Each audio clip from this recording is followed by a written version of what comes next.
No mfethu namhlanje ngempela siyabonga. Into engizokhuluma ngayo ngifuna ukukhuluma ngokubaleka kwe-environment esiyithola kuyo.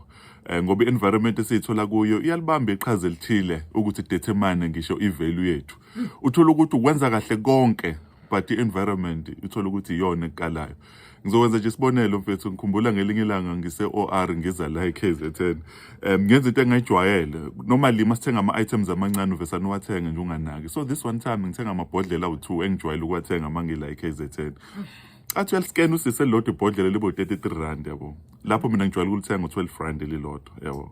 Bese ngiyathuka ukuthi hayibo sisi ngibona ungathi ushaya ibhodlela elodwa kodwa seku 33 rand wasethi sisi no sure u33 rand kanti ngifuna ukuthenga u2. Sengizokhokha u66 rand manje ngamabhodlela engivama ukukhokha u22 rand for both, you know.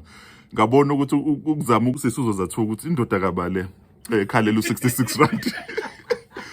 Mfethu ngawakhokhela but inhliziyo yami nalokho ukuthi lento ngivama ukuyikhokhela u22 rand u2 sengizoyikhokhela u66 rand. The reason why mfethu ngisho njalo kukubeka ngigqamela ukuthi basho njalo abazi kangcono ukuthi ibhodlela noma ijuice okwazi ukuthi ngo5 rand esitolo e-restaurant uyikhokhela u10 rand but ema-airport uthola ukuthi ungayithola usuyikhokhela u15 rand. Okusho ukuthi i-environment okuyo izokukala noma ikuweye ngendlela ethile.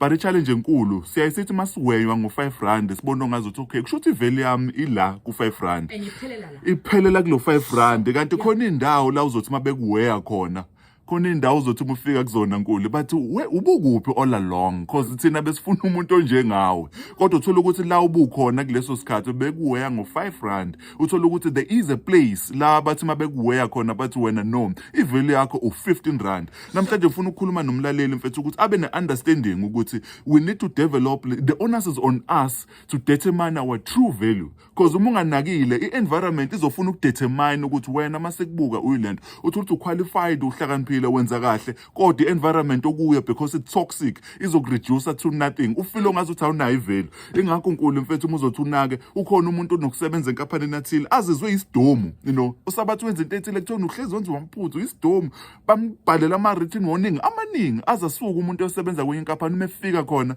abe employee of the month the same person.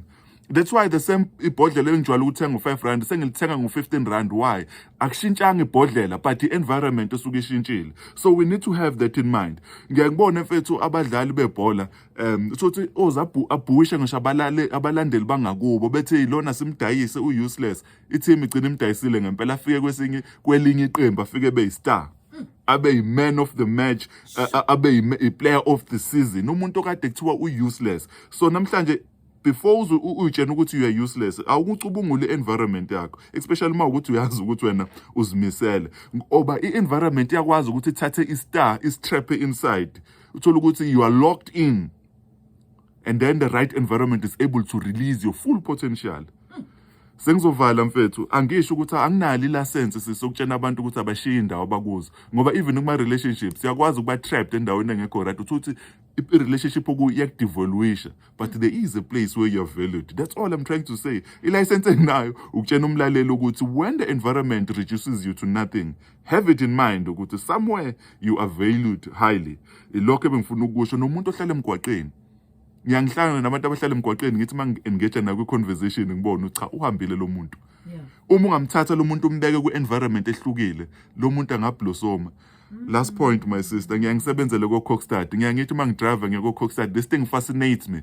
Ngiyangithi mangibuka amafamu ekakhulukazi emagqumeni uthothi khona ifamu ngalana enotshani obuhlaza next to it khona utshani mfethu obungekho oluhlaza bu-brown. The reason, the difference between the two ukuthi lobo bunye bayachelelwa lobo bunye abuchelelwa. I-environment uma uzazi ukuthi you are giving your best awukucubungule environment okuye because the environment okuye plays a major role ukuthi uba God is love. Ngiyabonga.